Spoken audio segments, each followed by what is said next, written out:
Capricorn, alamin natin yung ganap sa inyo sa kalahating buwan ng October. October 1 hanggang October 15. Ito po ay general reading, mga Capricorn. Kung sino naman itong tatamaan, ayan, maring siya yung makaresonate dito. Alamin na natin.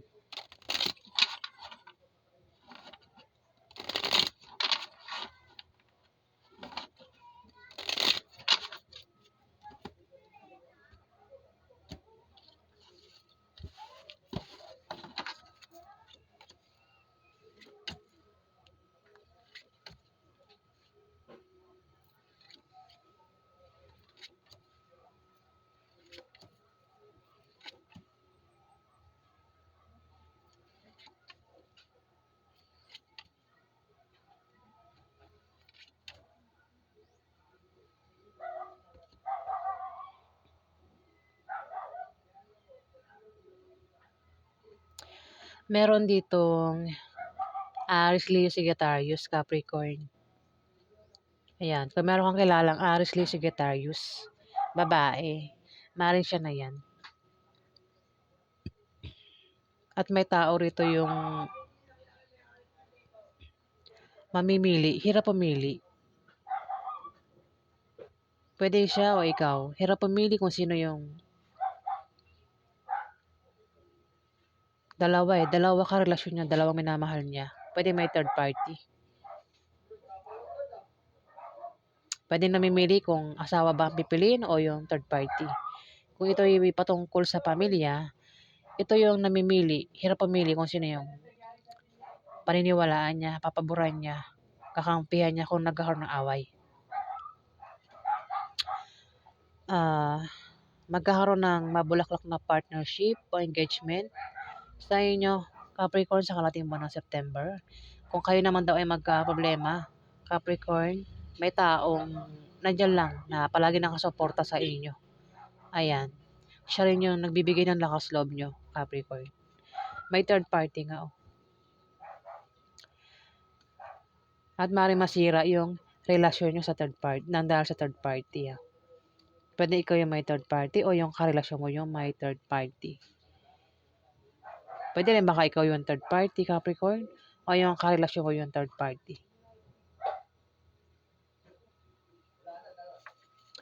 At may taong tutulong dito kung magka-problema ka o magka-problema yung third party.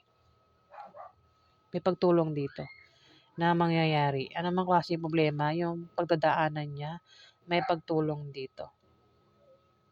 Pwedeng ikaw yung tumulong o ikaw yung tutulungan dito, Capricorn.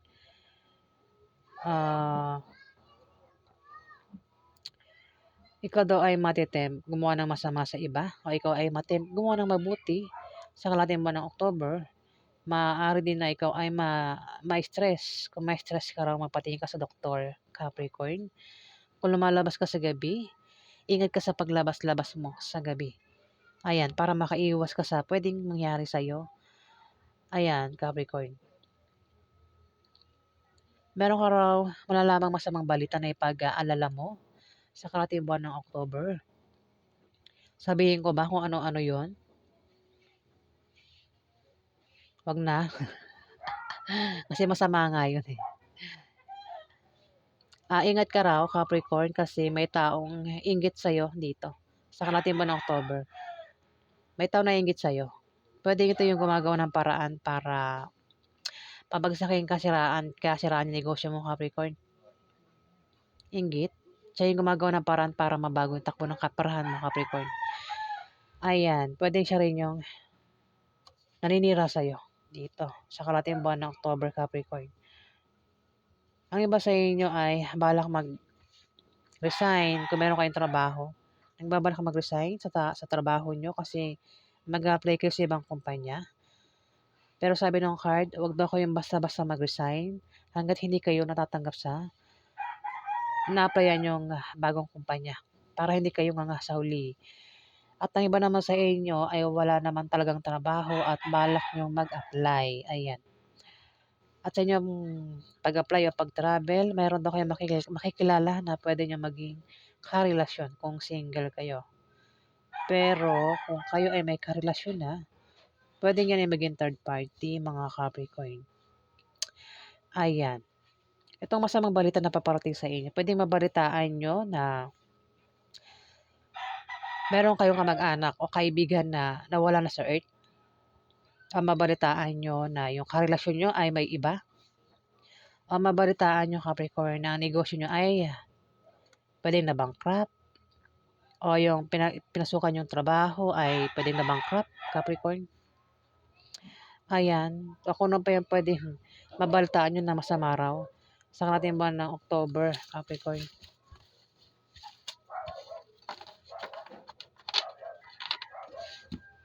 Malangin pa natin ganap sa inyo.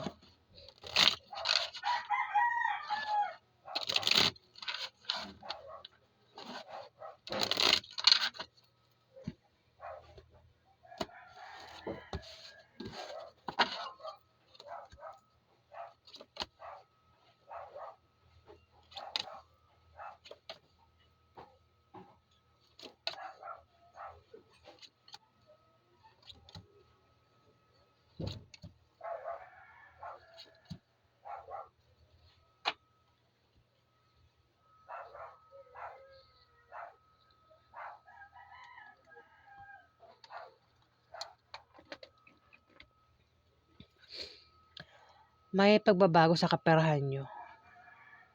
May pagbabago. Ayan. Kung meron kayong trabaho, maaari daw kayong ma-promote o maaaring dagdagan yung sahod nyo, mga Capricorn. Kung meron kayong negosyo at humihina sa ngayon, ayan, biglang lalago sa kalating buwan ng October yung negosyo nyo, Capricorn. Pwede rin ito ay pamana na maaaring matanggap nyo sa kalating buwan ng October.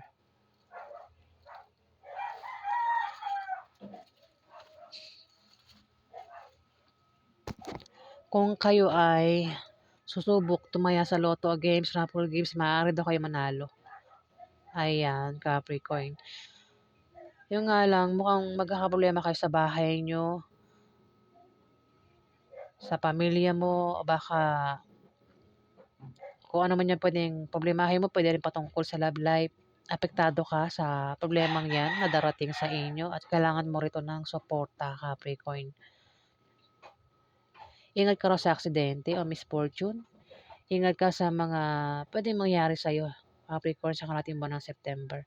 Kung meron ka negosyo, ingatan mo mabankrupt. Ayan, lumalago naman yung negosyo mo lalago. Yung nga lang, ingatan mong mabankrupt. Misfortune, kamalasan meron kang pagdadaan ng problema o kamalasan, Capricorn. Mukhang magkakaroon ka ng problema sa kasama mo sa negosyo o kasama mo sa trabaho mo. Pwede rin yan ay member ng pamilya mo o mismong asawa mo. Kasi mukhang magkakaroon ng away sa inyo, hindi kayo magkasundo at posibleng machismis kayo sa kalating buwan ng October, Capricorn. Ngayon, para magkasundo kayo, kilalanin mo siya, Capricorn, itong taong ito Maaaring ang zodiac sign ay Scorpio, Pisces o Cancer. Lahat ng kasarian, pwedeng babae, lalaki o bakla o tomboy. Ingat ka sa misfortune misfortune talaga o aksidente. Pwede nga ang tao ito ay makagawa ng hindi maganda sa'yo, Capricorn. Ayan.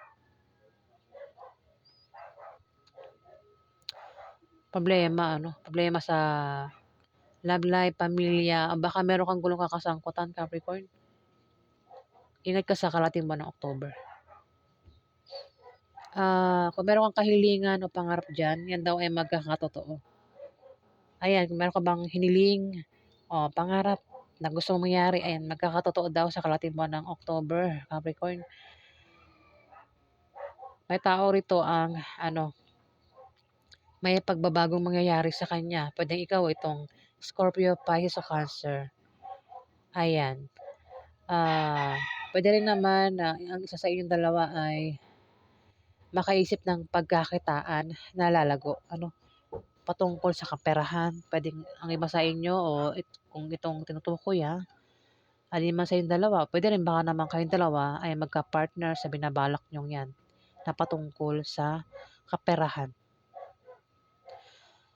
Kumbaga, ang iniisip niyo rito kung papaano kayo kikita, kung papaano kayo magkapera. Kung may pera kayo, ang iniisip niyo kung papaano niyo ano, kung papaano niyo palaguin yung pera niyo, ayan, Capricorn. Puwedeng kayong dalawa, makaisip na magtayo ng business sa kalahating buwan ng October. Ah, kayo ay mag-sideline o mag-apply ng trabaho, Capricorn. Ako ano pa yung naisip niyo na patungkol sa kaperahan daw, para kayo ay magkapera, 'wag lang gagawa ng masama ano. Tumapat pa yung ano, Ace of Spades, eh. Yun nga lang pinag-iingat kayo sa ano, sa isang tao, ingat ka sa isang tao na kasama mo 'yan sa negosyo mo, sa trabaho mo o sa bahay niyo, Capricorn. Ang zodiac sign nga ay Scorpio, Pisces o Cancer. Lahat ng kasarian, puwedeng siya ay babae, puwedeng lalaki o puwedeng bakla o tomboy.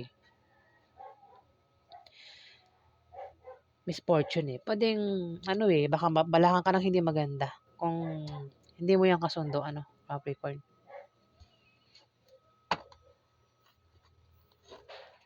Alamin natin yung outcome sa mga Capricorn sa karating buwan ng October.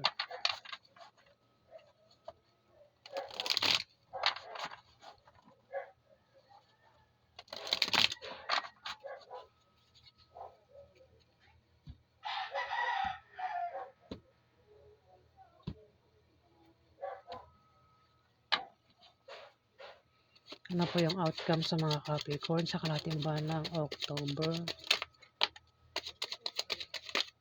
May nag-aalala rito. Lumabas din yan kanina sa isang Sagittarius. May nag-aalala. Lumabas na naman siya. Ay, ang ano.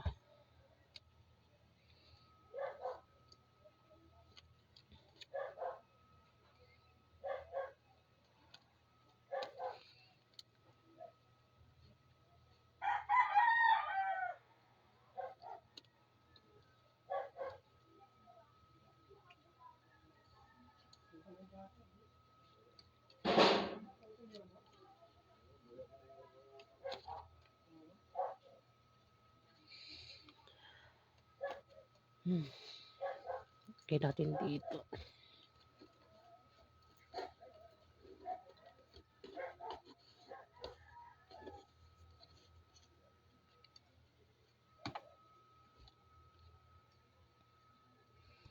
May Queen of Cups, may taong nag-aalala. Ito yung taong mapagmahal,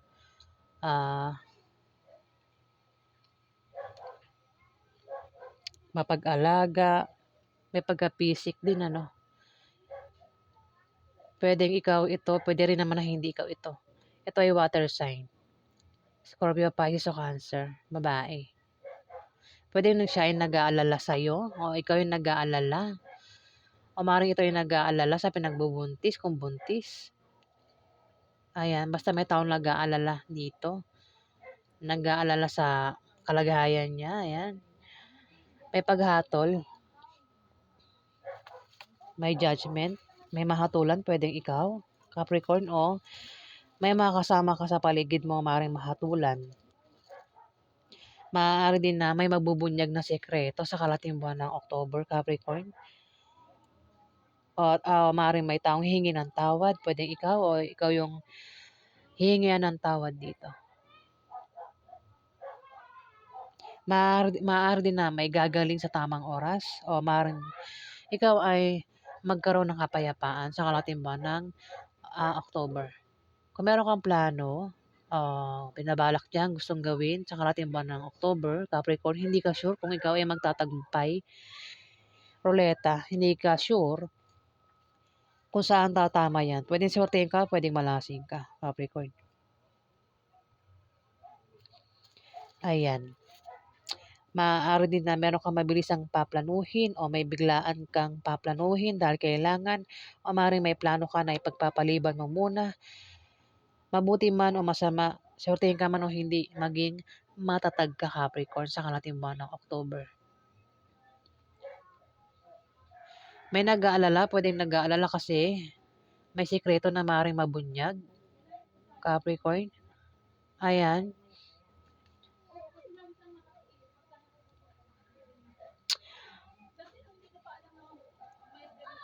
Dito, Queen of Pentacles, isang taong, ikaw ito, Capricorn. Ikaw yung tao na nakakatulong sa pera. Ano? Meron kang sinusuportahan sa pera.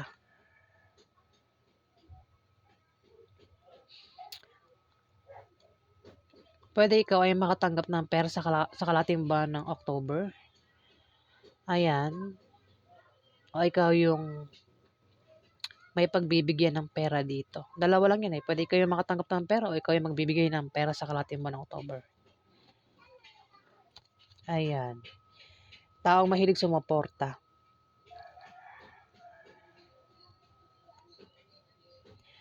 So yan po ang ganap sa inyo mga Capricorn sa kalating buwan ng October. Kung nagustuhan yung aking reading, huwag kalimutan mag-like at mag-subscribe. At sa mga subscriber po, maraming salamat po. Salamat guys.